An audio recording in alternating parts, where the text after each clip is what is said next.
Hey everybody, I hope you are doing well. Happy 4th of July. I am taping this on the morning of July 4th, Tuesday morning. And I knew that I wanted to do a little political something for you all. Jump on here. And man, I really would love your feedback. And let's talk a little bit more about this notion of what to do about the Supreme Court in the wake of, them pretending, who I have now deemed, I made a note this morning, I'm going to just call them those six conservative justices on the court. I'm going to start calling them the six PAC, Political Action Committee. Okay. So now we have a six pack on the Supreme Court. And they, especially in the past week, Roe aside, which we're going to deal with that. That's, the reverberations from that are still being felt. And that's going to play out in 2024 for sure. But, we have this past week where they have just gutted affirmative action, what they've done in regards to student loans. We know that this whole fabricated website situation with the LGBTQ community now being penalized and businesses being able to turn them away because of religious beliefs, again, completely fabricated. We find out, how did it even get to the Supreme Court? Different topic for a different day. And I just went to Spirit this morning and said, the bottom line is we've heard a lot about the debate now being had. We have AOC, and some other progressives in Congress who are talking about, listen, it is time for expansion. It is, even though Biden has come down and said, no, we're not going to further politicize the issue. I've got some mixed feelings about that, you all. I'd love to hear your opinions on that. I mean, something has to be done, okay? This is just a court that has run amok, and it has the potential to really do so, for the foreseeable future. Something must be done. And so if it's not an expansion of the court, the other topic that has come up here, and this is where I want to lean into today, is ethics. Having some sort of ethics oversight over that branch, over that executive branch of government, which till now, none of us were even sitting around really focusing on, the proprietary actions of the Supreme Court. We trusted them. We trusted that this was an institution that truly, was there to be impartial and uphold the law based on precedent. All of that crap is out the window, apparently. All right. So I'm, browsing through some stuff this morning, and I came across a story in the New York Times from yesterday. Here's the headline, and you'll see where I'm going with this, why it caught my eye in relation to ethics for judges going up to the Supreme Court. But this is, the headline says, judge investigated over his profane TikTok videos. They had me right there. Subtitle: the New Jersey judge Gary Wilcox posted the videos using an alias. In some, he wore judicial robes. At least one was recorded from bed. It's like, stop the music. So, bottom line is, Gary Wilcox, there's a complaint that has been filed by the State of New Jersey, Supreme Court of New Jersey Advisory Committee on Judicial Conduct. I have a copy of said complaint because, if I'm going to come to you, that journalism background, I like to know what I'm talking about. And as a sideline, before we get back to this, you all, let's really be careful on Twitter and some other social media sites. One of the first things that I saw was this whole blow up about supposedly cocaine being found in the West Wing of the White House. I don't know if any of you saw that, but it was all over Twitter, all over the internet. And then I realized, I was like, wait a minute, where is this coming from? Who's posting this on Twitter? We have Newsmax and some other thing. It was just completely junk, but it blew up. It was going viral. We have got to be increasingly vigilant about where we are, receiving our news, what we are absorbing, because things get out there, they catch on, they're being spread. And of course, we know, why not? We've got them going after Biden, or trying to go after Biden with impeachment. We've got everything going on with Hunter.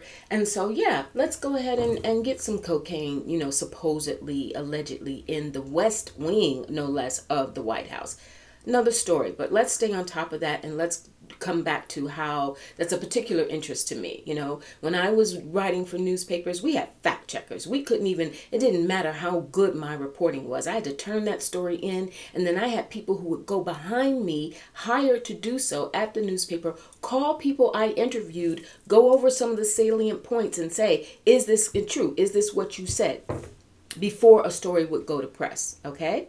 So, you know, let's really pay attention to what we are, you know, what we're consuming and what we assume is true. That's it. Let's go back to this complaint that was filed against Gary Wilcox by the Supreme Court of New Jersey Advisory Committee on Judicial Conduct. All right. So here's what they're saying. This guy's been around for a while. He is he's a criminal court judge. He has been in New Jersey, in the Superior Court of New Jersey, Criminal Division. He's been practicing law since '89. This guy's been around decades, doing his thing, all right? Now, he created an alias on TikTok called Sal Tortorella. Sal Tortorella. And he has posted, he didn't like just lose it and do one or two things. He has posted 40 videos between April of 2021 and March of this year. So over a period of 2 years, they went back and traced 40 videos that this man posted. This judge in a criminal division. Okay? Here's a few examples of what he did. It says here, in one such video recorded in his chambers, he was wearing a t-shirt with his face close to the camera, and he lip syncs some lyrics from Jump by Rihanna. If you want it, let's do it. Ride it, my pony. My saddle is waiting. Come and jump on it. If you want it, let's do it.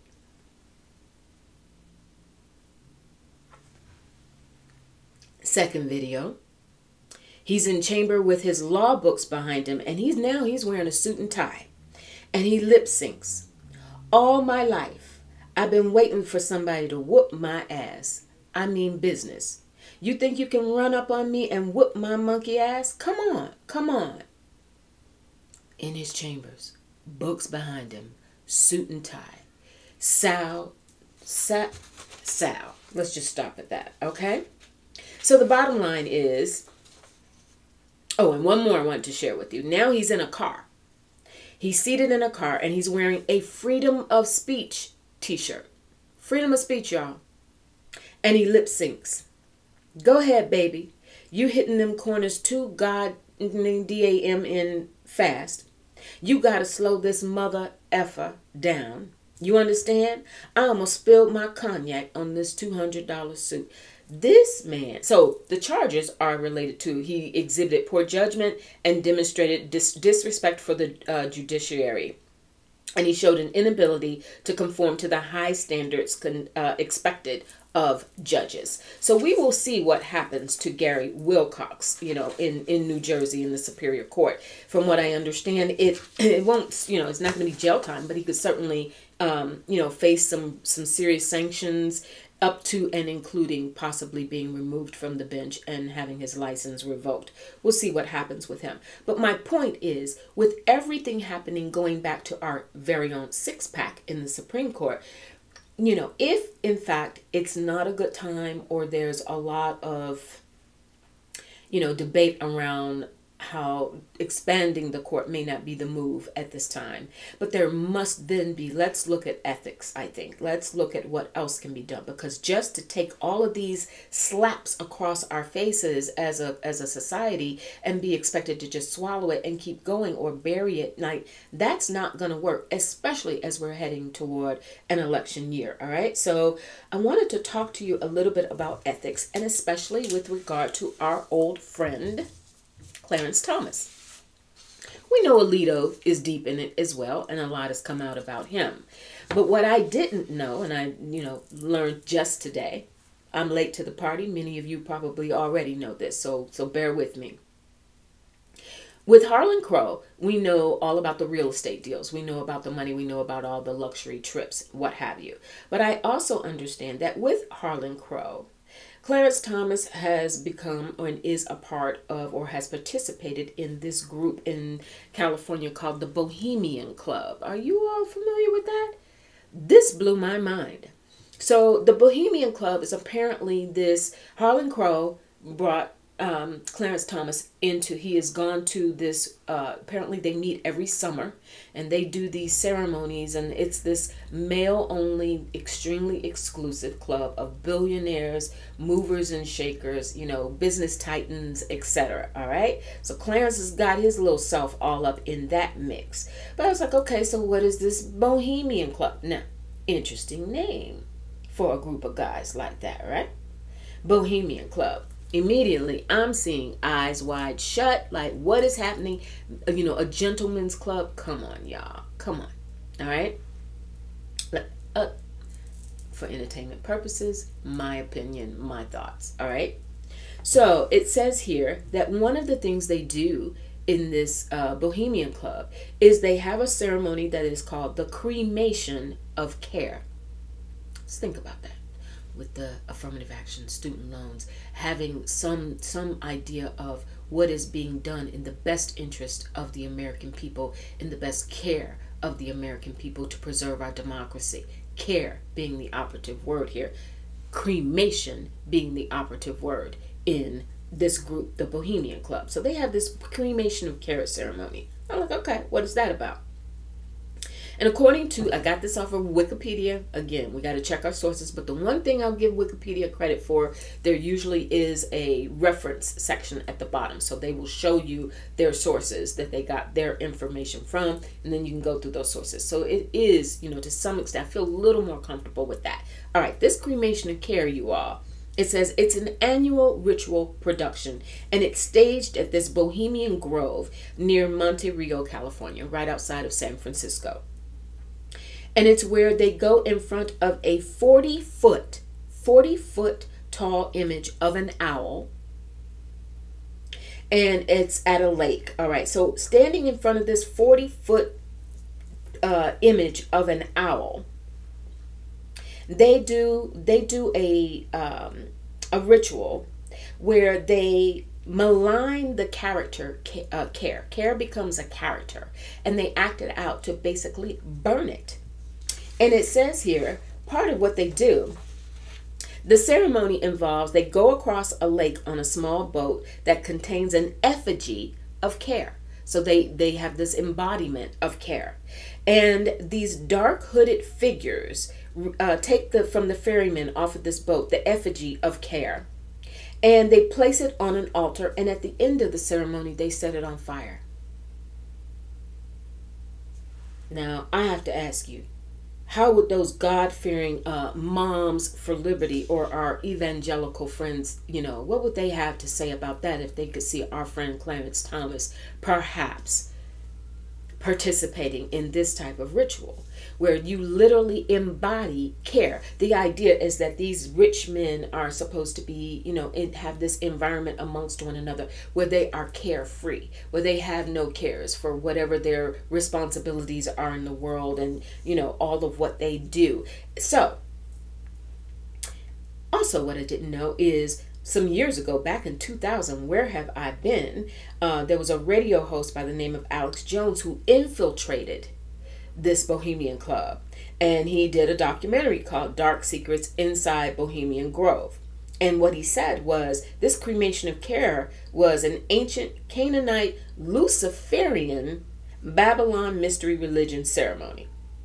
Another person, John Ronson from Channel 4, he did a 4-part documentary called Secret Rulers of the World. And he says, my lasting impression of this Bohemian Grove cremation and care ceremony was an all-pervading sense of immaturity, the Elvis personators, the pseudo-pagan spooky rituals, and a lot of heavy drinking. My question to you all, and I am now going to go to Spirit and ask, by the way, just because I could, I wouldn't pulled out my cocaine tarot, since we're going to, you know, we are living in some interesting times, you all. But I'm wondering about ethics. We're talking about ethics, and we're talking, excuse me if you hear noise outside, there are parades and stuff going on for the holiday that are starting. But I'm wondering about ethics. What can we do, and will something be done, especially as we are approaching the 2024 presidential elections, you all?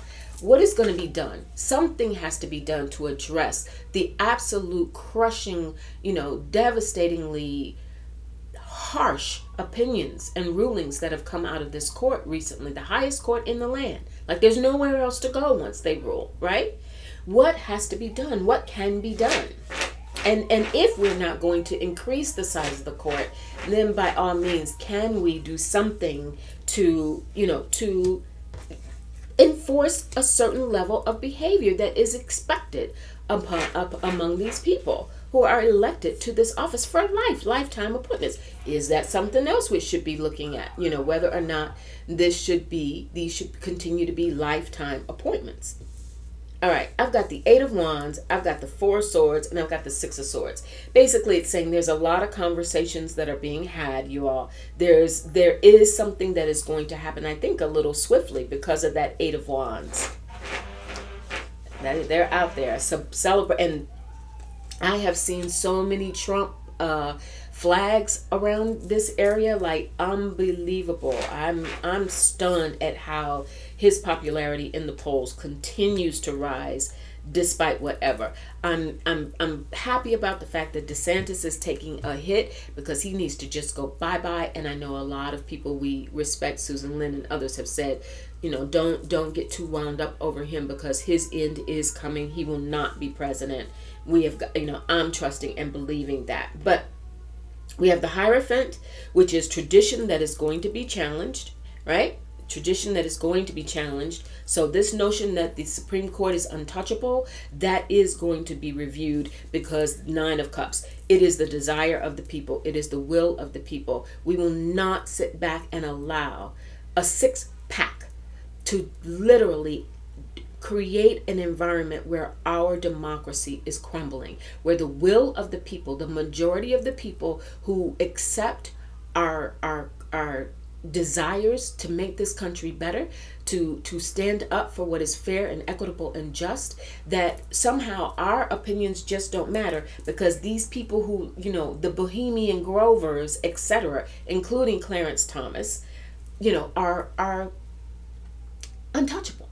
And they have these ties and they decide what agenda they have, and then they put the money on the table and their agenda then unfolds. That is not, the people are speaking, the people are going to speak, and I think with that Hierophant coming, there is going to be some sort of change, but it's going to take time, and it is going to come from young people. I've got a Page of Wands here. It's going to come from people like AOC, more progressive leaning people in the Congress. We're going to get more progressive in Congress. If Hakeem Jeffries, we win in 2024 and Hakeem Jeffries becomes speaker, we are going to see more momentum around this because you all, this is completely unacceptable. It's unacceptable. And I am learning that, it goes deeper and deeper and deeper than any of us even know. So let's stick together. Let's bring these changes to the front and center, and let's keep going forward. They are not untouchable. All right, let's keep doing what we know how to do. Make sure we get ourselves together, start advocating for voting right here and right now. Enjoy the 4th, stay safe, and I will talk to you all really soon. Bye.